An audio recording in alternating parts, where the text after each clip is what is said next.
वो सुबह थी 14 जून 2020 की, जब पूरे देश में लॉकडाउन था।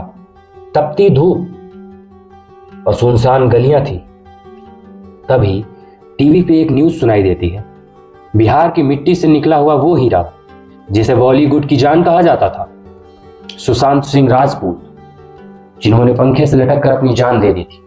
सवाल ये खड़ा होता है कि क्या जिसने सारी मजबूरियों को झेला हो, हर एक गरीबी देखी हो, क्या वो अपनी जान खुद ब खुद दे देगा?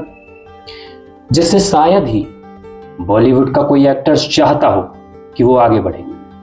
भारत में ही नहीं बल्कि विदेशों में भी उसके फैन होने लगे थे, जिन्होंने MS धोनी मूवी में MS धोनी का किरदार इतना बखूबी निभाया कि खुद MS धोनी देखकर दंग रह गए कि आखिर कोई इतना अच्छा किरदार कैसे निभा सकता है।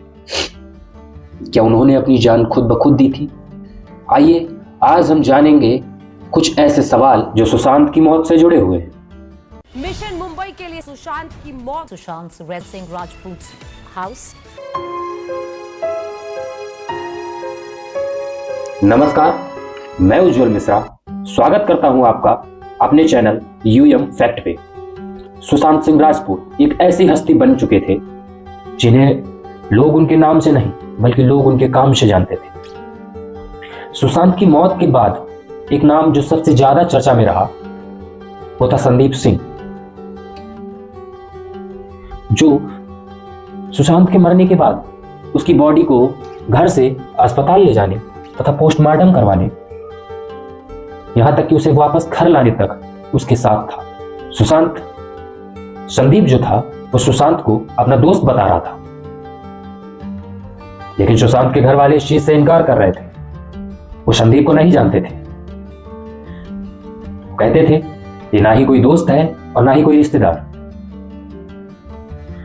सुशांत की जब कॉल हिस्ट्री चेक की जाती है तो पता चलता है कि संदीप को उसने पिछले 1 साल से कोई भी कॉल नहीं किया था, ना ही कोई बातचीत हुई थी, ना ही कभी वो मिले थे। फिर आखिर कौन था ये संदीप? CBI की जांच के बाद अचानक से संदीप गायब हो जाता है। सुशांत की मौत होती है 13 और 14 जून की रात को, लेकिन ये कहानी, ये उसके मौत का तांडव शुरू होता है समय से थोड़ा पहले, यानी 8 जून को। 8 जून को सुशांत के घर एक IT प्रोफेशनल आता है जो सुशांत की मौजूदगी में 6 पेन ड्राइव का डाटा डिलीट करता है। आखिर क्या था उन पेन ड्राइवों में जो सबसे छुपाया जा रहा था? 13 जून की रात, यानी मौत वाली रात, पड़ोसियों से पूछा गया तो पड़ोसियों ने बताया कि सुशांत अक्सर परेशान रहते थे। वो देर रात तक जगते थे। उनके फ्लैट की लाइट देर रात तक जलती थी। लेकिन मौत वाली रात सुशांत के घर की लाइट 10 बजे बंद हो जाती है। यानी 13 जून की रात को सुशांत के साथ ऐसा क्या हुआ जिससे वो जल्दी सो गए? सुशांत के घर के बाहर काफी हलचल थी। उस रात को क्या कोई पार्टी थी? पुलिस से जब ये बातें पूछी जाती हैं तो पुलिस इन बातों से इनकार कर देती। क्यों? सुशांत ने रात ठीक 11 बजे के आसपास अपने फोन से एक नंबर डायल किया था। जो नंबर था उनके दोस्त, यानी उनके भाई जैसे कहे जाने वाले दोस्त महेश शेट्टी का। मगर नंबर नहीं उठता है। शायद महेश शेट्टी सो गए थे। वो नंबर फिर से डायल करते हैं, लेकिन नंबर फिर से नहीं उठता है। शायद उस रात अगर फोन उठ जाता तो कहानी दूसरी होती और शायद मशहूर कलाकार आज हमारे बीच जिंदा होते। शायद वो कुछ बताना चाह रहे थे। सुबह जब महेश शेट्टी उठते हैं तो सुशांत का कॉल देखते हैं, लेकिन अब बहुत देर हो चुकी थी। सिद्धार्थ सुबह 9 बजे सुशांत के कमरे के पास जाते हैं। कमरे का दरवाजा खोलने की कोशिश करते हैं, लेकिन दरवाजा अंदर से लॉक था। काफी मशक्कत के बाद भी दरवाजा नहीं खुलता है। फिर लॉक तोड़ने वाले को बुलाया जाता है। यह समय था लगभग 12:30 पे। जब कमरे का गेट खुलता है और अंदर केवल सिद्धार्थ जाते हैं। सुशांत वहां पे पंखे से लटके हुए पाए गए।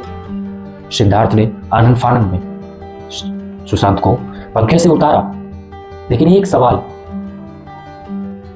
जो छूटता है वो ये है कि आखिर क्राइम सीन के साथ छेड़छाड़ क्यों की गई?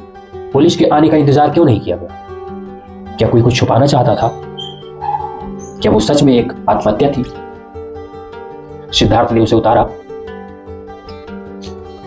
पुलिस आई, तहकीकात शुरू हुई, तो उसमें पता चला एक ऐसा रहस्य जो सुशांत के गले पे लगा हुआ फांसी का फंदा था। फांसी के फंदे का मार्क निशान कुछ ऐसा था, बिल्कुल सीधा गोल, लेकिन मरने वाले अक्सर ये माना गया है कि जो लोग फांसी से आत्महत्या करते हैं उनका निशान ऊपर की तरफ, यानी वी शेप का, कानों की तरफ चढ़ता हुआ चला जाता है।